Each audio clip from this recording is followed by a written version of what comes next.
हम कल सत्संग किए हैं, उसमें जो प्रसंग के ऊपर हमारे सत्संग हुआ, मत चित्त सर्वदुर्गानी मत प्रसादात् तरिष्यसि अथ चित्तम अहंकारात् न सृष्यसि विनश्यसि। तुम चित्त में सिर्फ हमको धारण करके बैठे रहो, चुपचाप मत चित्त हो जाओ। माने तुम्हारे चित्त में और कोई दूसरा वस्तु पदार्थ इच्छा कुछ नहीं रहनी चाहिए, बस तुम काम को धारण करके बैठ जाओ।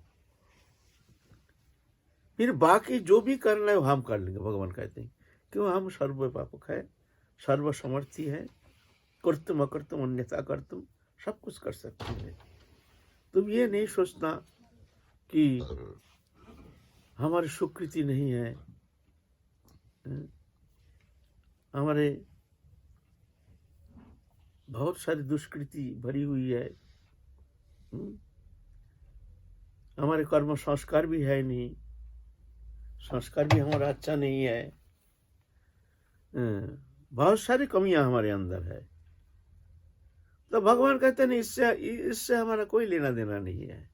हम ये देखते ही नहीं है,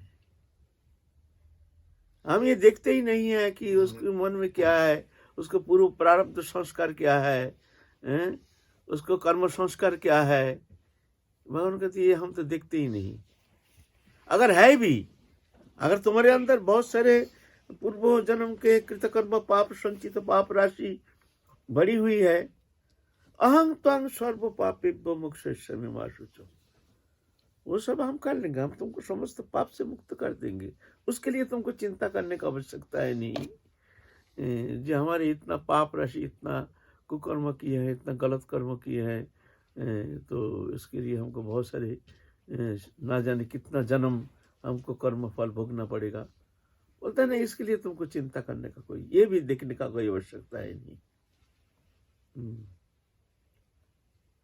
मैं तुमको समस्त पाप से मुक्त कर दूंगा, तुम सिर्फ हृदय में हमको धारण करके बैठे रहो। देखिए बात तो सहज है, बहुत सरल शब्द है, लेकिन विषय वस्तु इतना सरल नहीं है। मत चित्त तभी होता है, माने जिनकी चित्त वृत्ति में, अंतःकरण में, माने ठाकुर जी छोड़ के और कोई वस्तु पदार्थ के प्रति किंचित मात्र आसक्ति है नहीं। जैसे बच्चा के भीतर में कोई वस्तु पदार्थ, दुनिया का कोई रंग तमाशा विषय वस्तु, कुछ वस्तु है ही नहीं, सिर्फ माँ को जानते हैं और कुछ जानते ही नहीं। बस ऐसा ही जागतिक कोई वस्तु पदार्थ उनको मन को किंचित मात्र भी प्रभावित करने में समर्थ नहीं हो सकते हैं। ऐसे अंतःकरण वृत्ति होनी चाहिए। ये अंतःकरण वृत्ति बहुत दुर्लभ है। अगर किसी का हो गया तो वो बहुत ही सौभाग्यशाली है। उसकी जितने भी प्रशंसा करो बहुत कमी है। ये तो भगवत कृपा से होता है। ऐसे माने जब दुनिया के नश्वरता देख करके चारों ओर से मन उब जाता है, जब तक मन उबता नहीं, उसमें आनंद है, उसमें रस है, ऐसे भावना जब तक रहती है तब तक जाकर के ऐसे मच्चित्त होना संभव नहीं है। चिंतन करने के लिए हम प्रयत्न कर सकते हैं, लेकिन एक स्वाभाविक अंतःकरण वृत्ति पलक के लिए हमारे भीतर से ठाकुर जी के लिए जो हमारे भीतर एक तादात्म्यता, एक अनन्यता पलक के लिए जाता नहीं किसी भी अवस्था में। जैसे छोटा बच्चे का मन से कभी माँ को भूलना संभव नहीं है। 2 मिनट माँ कहीं चले गए तो बच्चा रोना शुरू कर देते हैं, एकदम असहाय दिखते हैं, दुनिया असहाय दिखती है। हमारी याद है, हमारे भी बचपन में ऐसे मैया बाहर कहीं गई, बाहर में रात के समय कहीं बाहर गई 2 मिनट के लिए, और हमको चिढ़ाने के लिए हमारे बड़ी बहन है भैया, मैया को भूत ने ले गया, बस रोना, माँ माँ माँ, छोड़ छाड़ के आके, अरे यही तो मैं हूँ, मैं तो यही हूँ। मेरे खूब याद है, मेरे खूब याद है अच्छी तरह से। हमको चिढ़ाने के लिए और कहते मैं तो गई, मैं तो बस तुरंत रोना शुरू, एकदम दुनिया अंधकार, दुनिया अंधकार दिखता है। ऐसे अनन्यता, भगवान को पलक भूल जाता है तो वो संसार अंधकार दिखता है। जैसे हम अंधकार में खो गया, कहाँ पर अंधकार में हमने खो गया, अपने को धिक्कार देते हैं। हमने ठाकुर जी को भूल करके संसार विषय में इस तरह से हम आसक्त हो गए, व्यावहारिक सांसारिक दृश्य मान जागतिक विषय में चिंतन करना शुरू किया है, तो असहाय, बहुत असहाय महसूस करता है। ये तभी होता है जब जाके दुनिया की नश्वरता पूर्ण रूप से वो अनुभव कर लेता है। घात प्रतिघात द्वंद्व संघात नाना प्रकार प्रतिकूल परिस्थिति के अंदर उसके अंतःकरण में ये बैठ जाता है जो वास्तव में संसार अनित्य है, यहाँ सुख शून्य है। ये बोध एकदम चरम अवस्था में उसके भीतर अनुभव होना शुरू हो जाता है। अनित्यम सुखं लोकमिमं प्राप्य भजस्वभाव। हम कहाँ खो गए हैं, हम कहाँ खो गए हैं, संसार रूप जंगल में हम खो गए हैं। श्रीमद् भागवत पुराण में भवाटवी का वर्णन किया। भवरूप अटवी, संसार रूप अटवी माने जंगल। ये जंगल में जीव खो गया है। क्या भयंकर जंगल, पलक के लिए चैन नहीं कहीं, फिर भी इसमें सुख अनुसंधान कर रहे हैं, मिलेगा मिला नहीं, मिलेगा मिलेगा मिलेगा, और वंचित होता है, फिर मरता है, फिर जन्म मृत्यु चक्कर में फिर पड़ जाता है। उसको ये बोध आत्यंतिक रूप में होता नहीं है। जो वास्तव में ठाकुर जी छोड़ के संसार के साथ हमारा संबंध था नहीं, है नहीं, होगा नहीं, होता नहीं, ये बोध ठीक ठीक हुआ नहीं है। ये बोध अगर एक बार हो जाता है तो जाकर के अनन्यता संभव है, मच्चित्त होना संभव है, स्वाभाविक हो जाती है। तो नहीं तो इतना सहज नहीं। फिर भी विचार के द्वारा, विचार के द्वारा संसार का अनित्यता प्रतिनियत उठते बैठते खाते सोते हर स्थिति में विचार करना, ये अनित्यता, नित्यानित्य वस्तु विचार, ये अनित्य, ये मिथ्या, ये मिथ्या, ये मिथ्या है, ये हमारे परमार्थ के लिए इसका कोई आवश्यकता है नहीं, ये हमारे बंधन का कारण है, ये हमारे संसार चक्र में डालने का कारण है, ये हमको 84 लाख जोनी में ले जाने का कारण है, ये हमको भगवत विस्मृति का कारण है। ये कौन सा कारण है? हम जो कर रहे हैं हर कर्म, ये अनुसंधान करना चाहिए, इसका रिजल्ट क्या है, इसका आखिर में हमको क्या मिलेगा। बिजनेस करते हैं, नौकरी करते हैं, चाकरी करते हैं, स्त्री पुत्र कुटुंबों उनके प्रति स्नेह ममता लेकर उनके साथ हम व्यवहार करते हैं, लेकिन वो देखना चाहिए इस हमको क्या मिलेगा, हमको क्या मिलेगा, क्या मिल रहा, क्या मिलेगा। इसको कहते हैं नित्यानित्य वस्तु विचार। हर स्थिति में ये विचार छूटना नहीं चाहिए। विचार करके फिर पहले तो विचार पूर्वक इसको हृदय से उसको हटाना चाहिए। ये मन तू कहाँ रम रहा है, देख ये अनित्य संसार, शरीर तक अनित्य है, ये भी धोखाबाज है, ये भी छोड़ के तेरे को जाना पड़ेगा। जिस घट के मोह में पड़ करके तू संसार को अपना लिया है, ये घट भी, ये भी तेरा नहीं है। तो ऐसे समझाना पड़ता है। समझा बुझा करके फिर मन को उससे निवृत्ति करने के लिए प्रयत्न करना चाहिए। तत्सहित साधु संग, सत्संग, महत्संग, एकांतवास, एकांत भजन, बहिर्मुख लोगों से संग से दूर रहना, अन्न शुद्धि, संग शुद्धि इत्यादि क्रिया एवं प्रचेष्टा के द्वारा धीरे धीरे धीरे धीरे मन को संयमित करके भगवत चरण में एक निष्ठ होने के लिए प्रयत्न करना जरूरी है। साधन चेष्टा, साधन चेष्टा में कमी होने से होगा नहीं। हमारे मन ऐसा लगता नहीं है, लगा नहीं है, तो अनंत काल बैठे रहो कभी लगेगा नहीं। ये स्वभाव है, अनादिकाल का स्वभाव है। संसार अच्छा लगता है, भगवान में मन लगता नहीं, ये अनादिकाल का स्वभाव है। तो ये स्वभाव कब नष्ट होगा हमारा? क्या ये सबब के वशीभूत होकर फिर हम काल चक्र में घूमते रहेंगे? हमारे दुर्लभ मानव जीवन चौपट हो जाएगा, फिर हमको आना पड़ेगा। आने से क्या गारंटी थोड़ी है जो हमको फिर हम सुंदर जीवन मिलेगा, फिर हम भजन करेंगे, फिर एक निष्ठ होकर के भगवत चरण में अंतःकरण को समर्पित करके हम तन्मयता के साथ भगवत उपासना करेंगे। कोई गारंटी थोड़ी है। अभी हुआ नहीं, आगे क्या होगा? इसलिए भविष्य के शुभ दिन की इंतजार करना सबसे बड़ी मूर्खता है। भविष्य में हम लोग क्या करते हैं? हर क्रिया में हम लोग भविष्य को हम सुंदर करके गठन करते हैं, निर्माण करते हैं कल्पना के द्वारा। संसारी जीव संसार में रहते हैं, वो भी मनोजगत में कल्पना करके अपने भविष्य को सुंदर करके रचना करते हैं। कोई नौकरी करता है, ये कर रहे हैं, इतना तनख्वाह मिल रहा है, फिर आगे हम बेटी को ऐसे अच्छा घर में शादी करा देंगे, बेटा को हम अच्छा एजुकेशन देंगे, बेटा भी अच्छा संपन्न हो जाएगा, अच्छा एजुकेशन लेकर के वो भी शिक्षित बन जाएगा, फिर वो भी अपना काम धाम संभाल लेगा, फिर हमारा जो पेंशन ग्रेचुइटी मिल जाएगा, इतना लाख रुपये मिलेगा, फिर जाकर के बस कोई चिंता नहीं, एकदम जो भजन करना चाहते हैं वो सोचते हैं, फिर जाके इतना लाख रुपये मिलेगा, एकदम बरसाना में जाकर के एक कोठी बना लेंगे, एकांत तो चुपचाप भजन करेंगे। क्या कल्पना विलास! ऐसा थोड़ी होता है। किसी का हुआ है कभी?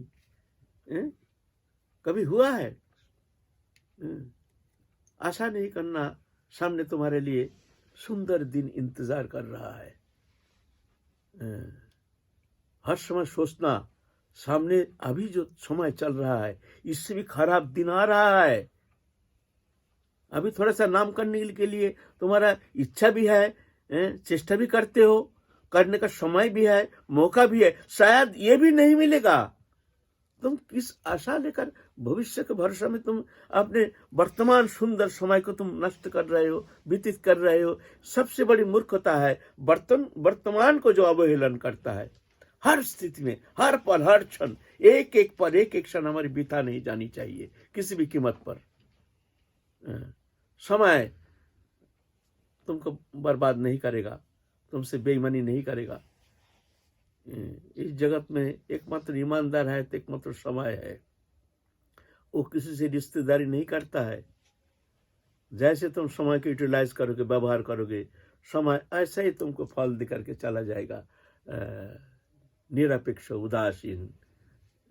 वहाँ भगवान भी आ जाए तो भगवान के लिए भी ऐसा ही होता है। भगवान के लिए भी समय ऐसे ही फल देकर चले जाते हैं। कुरु पांडव का युद्ध में जब शांत हो गया लड़ाई, अब सांत्वना देने के लिए पंच पांडव मैया गांधारी धृतराष्ट्र को सांत्वना देने के लिए गए, सांत्वना दे रहे हैं।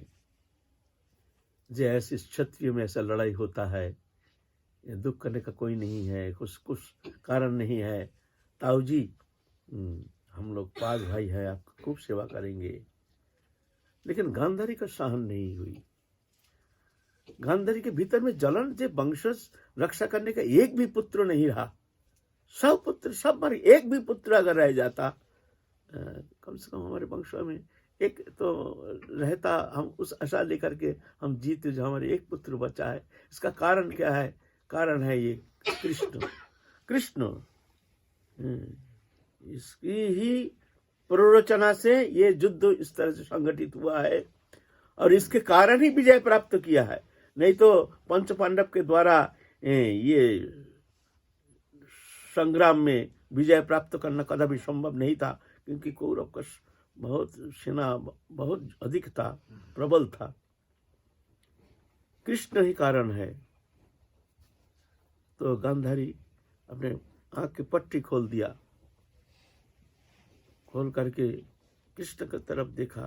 कृष्ण, तेरा ही कारण हमारे वंश आज निर्वंश हो गया, एक भी न रहा हमारे संतान। कारण तो तू है। सुन कृष्ण, मैं भी तेरे को श्राप देती हूँ, तेरा भी वंशज इस तरह से निर्वंश हो जाएगा। समय समय भगवान समय को स्वीकार कर लिया। भगवान है कर्तुम अकर्तुम अन्यथा कर्तुम, वो तो टाल सकते थे, उनका क्या है, उनकी सृष्टि लीला है वो। नहीं, भगवान समय को भगवान भी टालते नहीं, स्वीकार कर लिया। प्रभास क्षेत्र में अपना ही वंशज यदुवंशी आपस में लड़ाई करके सब समाप्त हो गए, भगवान देखते रह गए। ऐसे हैं, ये समय है। समय को तुम यूटिलाइज करोगे, एक एक पल एक एक क्षण अगर आदर करके तुम उसको ठीक ठीक सही ढंग से तुम उसको परमार्थ में लगाओगे तो वो तुमसे बेईमानी नहीं करेगा। दुनिया संसार सब बेईमानी कर सकता है, लेकिन समय तुमसे बेईमानी नहीं करेगा। समय तुमको फल जरूर देगा। समय को पकड़ो, भविष्य के शुभ दिन के शुभ समय के इंतजार में बैठे रहो, बैठे मत रहो। अभी चल रहा है ये समय, सबसे कीमती समय है। जो गया वो तो मिलेगा नहीं, वो तो हाथ में आने वाला है नहीं। भविष्य का क्या गारंटी है। बाकी रहा वर्तमान। वर्तमान का एक एक पल एक एक क्षण वृथा नहीं जानी चाहिए। वृथा वाक्यालाप, वृथा व्यवहार, वृथा लोक व्यवहार, इस सब में नहीं जाना चाहिए।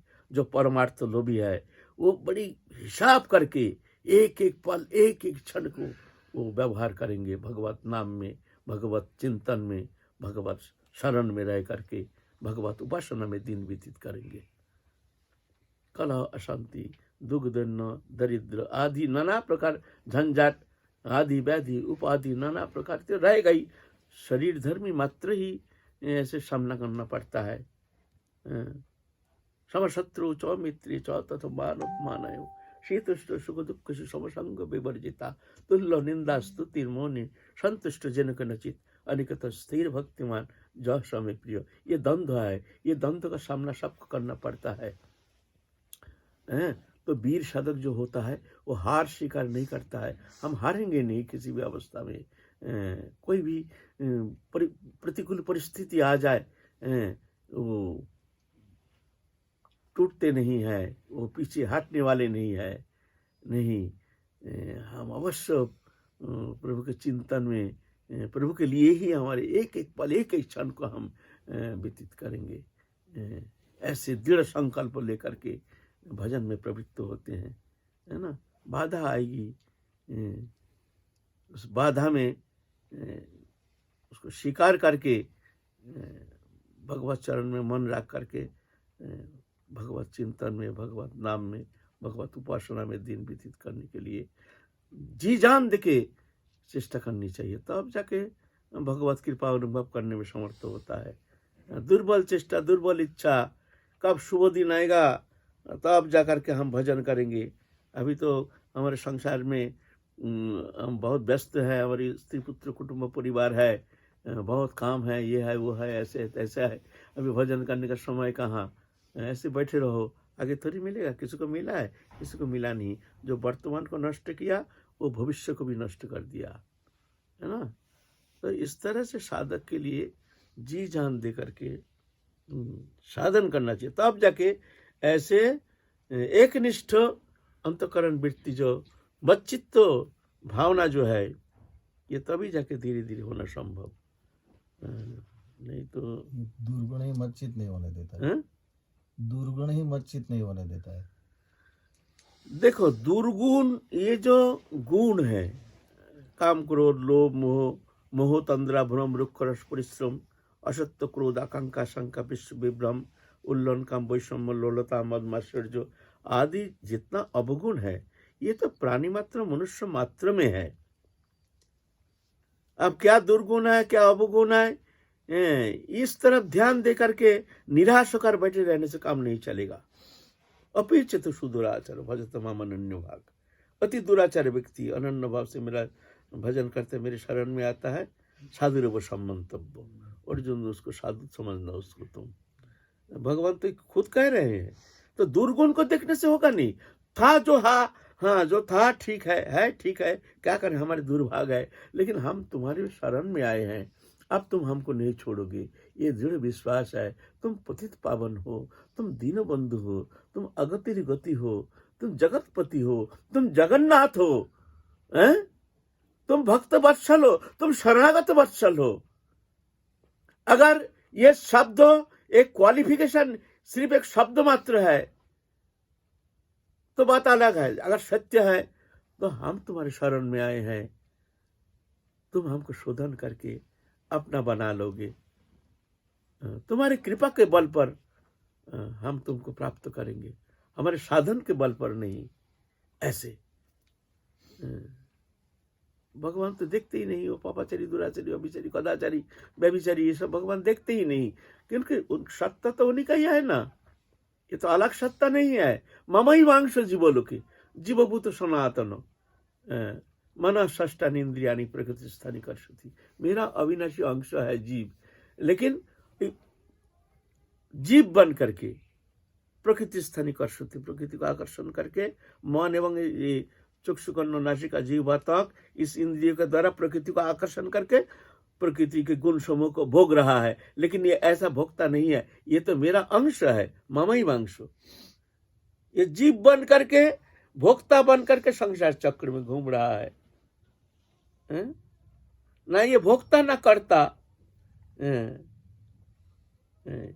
ये भ्रमित होकर के स्वरूप विस्मृति के कारण अपना सच्चिदानंद स्वरूप भगवान का अंश होते हुए भी जीव बन करके संसार चक्र में घूम रहा है। स्वरूप विस्मृति ही कारण।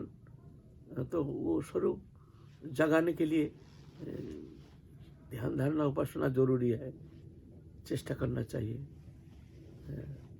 भगवत चरण में शरणागत होकर जब तीव्र उपासना करते हैं, प्रार्थना करते हैं, आत्यंतिक प्रार्थना, दुर्बल प्रार्थना नहीं, आत्यंतिक प्रार्थना, अश्रुधारा से वक्षस्थल को अभिषिक्त करते हुए, प्रभु आए हैं तुम्हारे शरण में, अनंत काल बीत गया,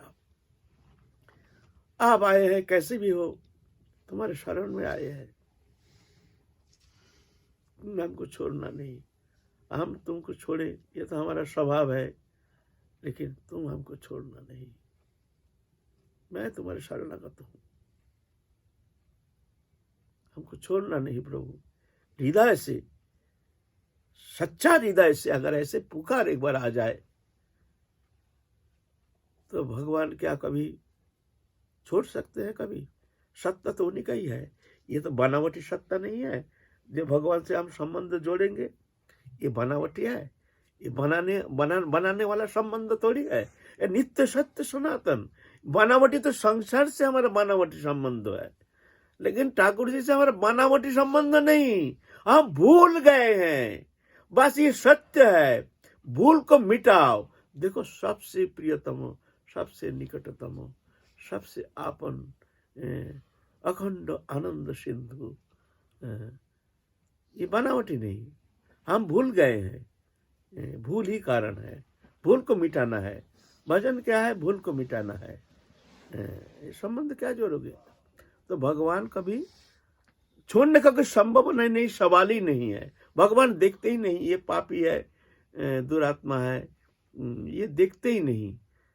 देखते हैं उसका मन क्या चाहता है, क्या वो हृदय में क्या हमको ही धारण करके बैठा है, न मुंह में कहता है, भीतर में और कुछ है, संसार की वासना, भोग्य पदार्थ के प्रति आसक्ति, ये चाहिए, वो चाहिए, वो चाहिए, वो चाहिए, ये देखते हैं। अगर दूसरा चाहन है तब भगवान कहते हैं ठीक है, तुम चाहन मिटाओ, वो भी मौजूद है, चाहन को मिटा लो। जब मिट जाएगा, जब देखो कि कहीं कुछ है नहीं, कहीं सुख है नहीं, अनित्यम सुखम, कहीं तुमको सुख मिला नहीं, कहीं तुमको शांति मिली नहीं, तो हमारे शरण में आ जाना, फिर हम तुमको अभय देंगे। अहं त्वां सर्व पापे विमुक्ष्यिष्यामि। तो ऐसे है ना। तो मच्चित्त तभी होता है जब जाकर के चारों ओर से वो जान जाता है जो वास्तव में हम कहाँ भटक करके कहाँ आके गिरे हैं ये मायामय संसार में। हम भगवान से हमारे नित्य संबंध, हम नित्य उन्हीं के हैं, लेकिन आप विस्मृति के कारण, स्वरूप विस्मृति के कारण माया में फंस करके आप रो रहे हैं।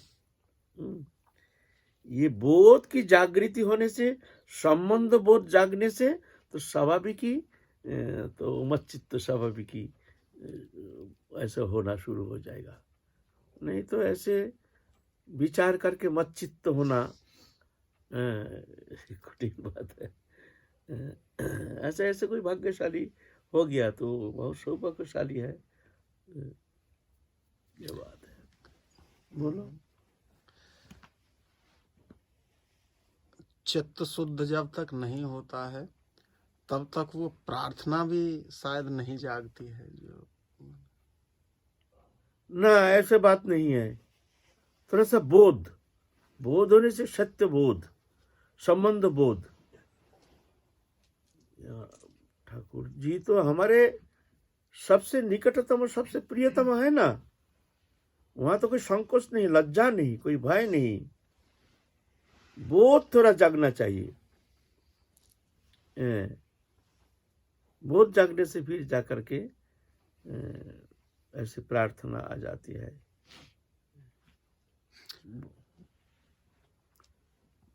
लेकिन आकुलता व्याकुलता भरी एक जो करुण जो पुकार है वो बोध जगने से हो जाएगा, क्यों नहीं होगा। अच्छा अच्छा बड़े बड़े ऐसे देखा गया। हम जो कहे ना, जो नामदेव, भक्त नामदेव जो डकायत था, देखो किस तरह से रात रात में बदल गया है, बदल करके कैसे परम भक्त बन गए हैं। परम पद भी प्राप्त करने में समर्थ हो गए शरीर रहते रहते। एक दुष्ट बड़ा डकायत था नामदेव, डकायती करता था, बात बात में हत्या कर देता था मनुष्य को, लेकिन कैसे परम भक्त हो गए। होता है जब आत्मग्लानि आती है, जब समाज आता है, जब वो देखता है जो वास्तव में हमसे क्या भयानक भूल हो रहा है, क्या भूल हो गया, आत्मग्लानि आती है, तो जाकर के प्रार्थना आना असंभव बात नहीं है। तो फिर प्रार्थना आती है।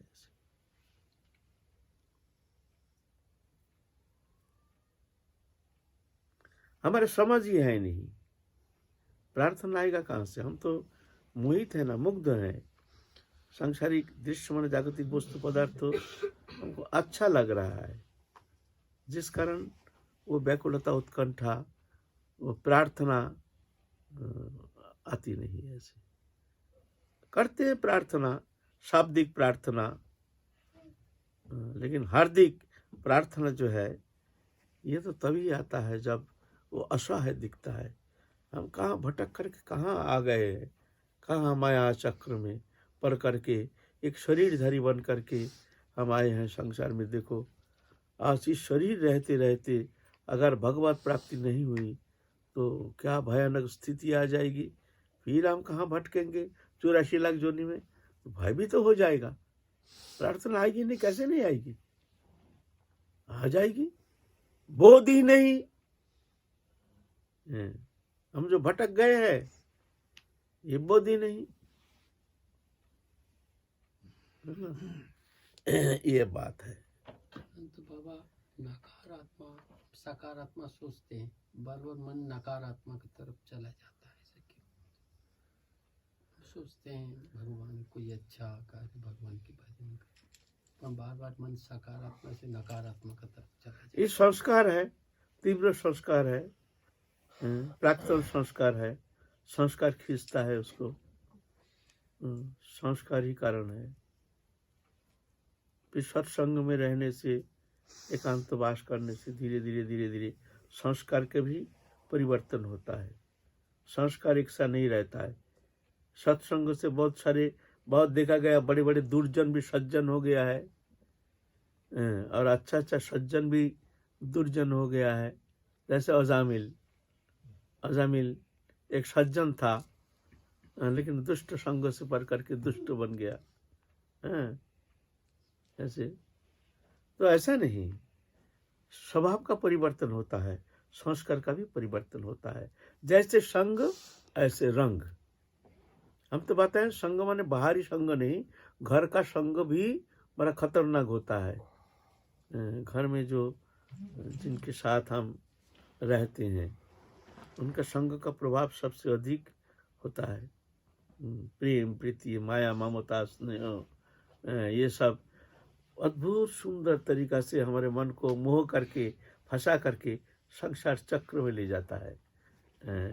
समझने नहीं देता है जो हमको किस तरह से मोहित करके हमको संसार चक्र में ले जा रहा है। ऐसे बहुत सारी बात है, तो समझने की विषय है। सत्संग से फिर जाके विवेक होता है। बिनु सत्संग ना हरि कथा, तेहो बिनु मोह ना भाग, मोह गए बिनु राम पद, होए ना दृढ़ अनुराग। सत्संग में रह करके फिर विवेक की जागृति करने के लिए कोशिश करना चाहिए। गृहस्थी को तो परिवार से थोड़ा, जो भजन करना चाहते हैं उनको परिवार से थोड़ा अलग जाना अलग तो ये तो कोई सवाल ही नहीं। हम एकांत माने क्या है? एकांत हम तो पहले भी कह चुके हैं। एकांत तो माने जंगल नहीं, घर के अंदर भी एकांत हो सकता है। तुम्हारा घर में एकांत एक रूम ले लो, उस रूम में तुम एकांत हो करके माने किसी का संग नहीं, अलग रह करके तुम भजन करो। व्यवहार मत रखो, जितना जरूरी है, जितना बोलना है उतना बोलो, जितना करना है उतना करो, जो भी करना है करो। करना तो पड़ेगा इस संसार में रह करके, लेकिन व्यवहार नहीं। जानो जी हम नौकरी कर रहे हैं, ये हमारी नौकरी है, हमारे जीवन का ही उद्देश्य नहीं है। नौकरी हमारे उद्देश्य नहीं है। नौकरी तो हमको जीवन धारण के लिए हमको करना पड़ेगा। संसार को भी ऐसे नौकरी समझ लो। समझ करके एकांत तो घर में ही एक एकांत रूम ले लो, उसमें तुम व्यवहार रहित हो करके तुम एकांत में बैठ करके तुम प्रतिदिन अभ्यास करो। यह है एकांतता। एकांतता माने ये नहीं जंगल जाने से ये एकांतता, चलो भाई घर संसार छोड़ करके जंगल चलो। जंगल क्या मंगल करेगा? जाना है तो अंतःकरण में, भीतर में प्रवेश करना है, मन रूप गुहा में प्रवेश करना है। शरीर को गुहा में घुसाने से क्या होता है? मन रूप गुहा में घुसना पड़ेगा। तुम्हारे मन को भीतरी अंतःकरण रूप गुहा में घुसाना पड़ेगा, माने बाहरी चिंता रहित। वो अंतःकरण रूप गुहा कैसे है? नहीं, बाहरी चिंता रहित होना पड़ेगा। तो मान लो तुम्हारे अंतर रूप गुहा में तुम्हारा प्रवेश हो गया। ऐसा है। तो एकांतता तुम्हारे घर में भी हो सकता है, व्यवहार रहित। व्यवहार दो प्रकार, एक शरीर के द्वारा व्यवहार, एक मन के द्वारा व्यवहार। हम शरीर के द्वारा व्यवहार को संयम कर सकते हैं, कभी मन के द्वारा देखते हैं उसका चिंतन करना शुरू करते हैं, ये नहीं हुआ, वो नहीं हुआ, ये करना। अरे भाई वो तो जो होगा होगा, तुम क्यों चिंता करके समय को नष्ट कर रहे हो? वो तो तुम्हारा नौकरी है।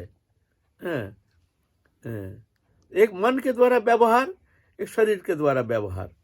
शरीर को तो संयम किया जा सकता है थोड़ा सा कोशिश करके, लेकिन मन को संयम करके चिंता रहित होना ये बहुत कठिन बात है। इसके लिए चाहिए एकांत अभ्यास करना, व्यवहार रहित होकर के धीरे धीरे धीरे धीरे धीरे धीरे नाम जप, ध्यान धारणा, उपासना, इसमें अधिक से अधिक तत्परता के साथ अनुष्ठान करने का चेष्टा, इत्यादि प्रक्रिया के द्वारा फिर मन संयमित हो जाता है। ऐसे ही हमारे जो पूर्वज हैं इस तरह से ही मन को संयम किए हैं। सभी जन्म से ही क्या एकदम संत बन के आए हैं, एकदम सिद्ध बन के आए हैं। सभी इस तरह से इस प्रक्रिया के द्वारा मन को संयमित करके भगवत प्राप्ति किए हैं। तो हम निराश क्यों होंगे? हम भी वही मार्ग को अनुशीलन करके हम भी वहीं पहुंचेंगे, अवश्य पहुंचेंगे। जय जय श्री राधे। हमारे यहाँ जी श्रीचंद पुजारी यहाँ कामेर गांव जो ब्रज में यही कामेर, तो 50 वर्ष की अवस्था में वो उन्होंने गांव छोड़ दिया था। गांव छोड़ करके और वो खामी में चले गए। खामी में कृपाराम वाले टीले पर रहे और उनकी धर्मपत्नी भी उनके साथ और उनका बेटा था छोटा सा, वो भी उनके साथ था। कुछ दिन तो वो टीले पर रहे, फिर गांव वाले बिहारी जी का मंदिर जो आपने देखा हो, घर के पास ही, तो वहां चले गए। वहां पर वो पूजा करते थे बिहारी जी के मंदिर में। श्रीचंद पुजारी कर्मकांडी भी बहुत, ज्योतिष के बहुत जानकार थे, तो उनको पहले ही पता लग गया था कि ये जो लड़का है, जो पुत्र था उनका, कि ये बचेगा नहीं। और गांव वालों को ये तक बता दिया था कि इतने समय में ये, उस वर्ष में इतनी तारीख को ये चला जाएगा। इतने ज्योतिष के प्रकांड पंडित थे। एक वो जो बाबा थे नारायण दास हमारे वहाँ, तो वो उनके पास आते जाते थे। नारायण दास भी उनके संग में रह करके घर बार सब त्याग दिया, फिर मंदिर में ही रहते थे। गैया चरा लाते थे और गैया चरा करके गैयाओं को घर छोड़ करके फिर मंदिर में आ जाते थे। तो श्रीचंद पुजारी का बेटा जो है उसी तारीख को प्राप्त हो गया। तो श्रीचंद पुजारी देख रहे हैं कि सब रो रहे, लेकिन श्रीचंद पुजारी नहीं रो रहे थे। वो देख रहे हैं कि सब खूब हाय विलाप कर रहे हैं, लेकिन श्रीचंद पुजारी सबको समझा भी रहे हैं कि देखो ये तो आना जाना है यहाँ पर, तो तुम क्यों रो रहे हो सब। और दाह संस्कार वहाँ यमुना जी पर, उसको यमुना जी में प्रवाहित कर दिया और मंदिर में चले आए सब। वहाँ पर बाहर सब बैठे हुए हैं और नारायण दास जो बाबा थे वो उनकी दिव्य दृष्टि खुल गई थी। वो बाहर सब बैठे हैं गांव वाले, और वो भी उनके बीच में बैठे हैं और वो जोर जोर से हंस रहे हैं वहाँ पर। तो फिर गांव वाले उनसे पूछ रहे हैं कि आप क्यों हंस रहे हैं। तो उन्होंने कहा कि श्रीचंद पुजारी जी जो है मोह में पड़ गए, अंदर देख के आओ। तो अंदर गए तो श्रीचंद पुजारी जी बड़ी जोर जोर से रो रहे। कुछ देर पहले तो सबको समझा रहे, लेकिन उस समय वो रो रहे।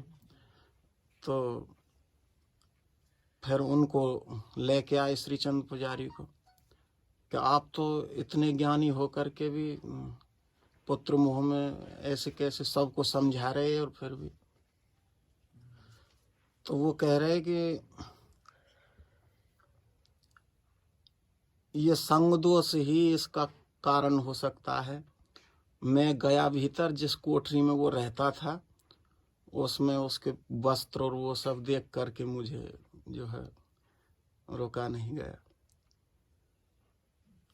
तो संग दोष कहीं ना कहीं बाधक बनता तो है। संग दोष तो खतरनाक दोष है। संग दोष ही तो सबसे बड़ा दोष है। बार बार थोड़ा भोग लगाओ ठाकुर जी को, ये वस्तु को भोग लगाओ। क्यों है ना, घर में है, इसलिए तो आपको बार बार मन हो रहा इसको भोग लगाओ थोड़ा सा। ठाकुर जी का नाम, अपना काम। तो हमारा मन को खींच रहा है क्यों ना, घर में वस्तु है, घर में कुछ नहीं है, थोड़ी हम बस में बैठे बैठे हम चिंता करेंगे। वस्तु ही कारण है। तो कोई वस्तु संग, एक व्यक्ति संग। व्यक्ति संग है स्त्री पुत्र कुटुंब परिवार, एक व्यक्ति संग। और एक संग है बाहरी लोगों का संग, 2 नंबर संग। और एक संग है अंतःकरण में हमारे जो चिंतन चलता है, मन के संग। संग बहुत प्रकार का है। ये इसको पकड़ना ही बहुत कठिन बात है। ये कहाँ से ये दोष लग रहा है, ये प्रभावित कर रहा है हमको, ये पहचान करना ही बहुत कठिन बात हो जाता है। ये कौन सा संग हमको इन्फ्लुएंस कर रहा है, कौन से संग ज़्यादा प्रभावित कर रहा है। अच्छा ठीक है, राधे श्याम।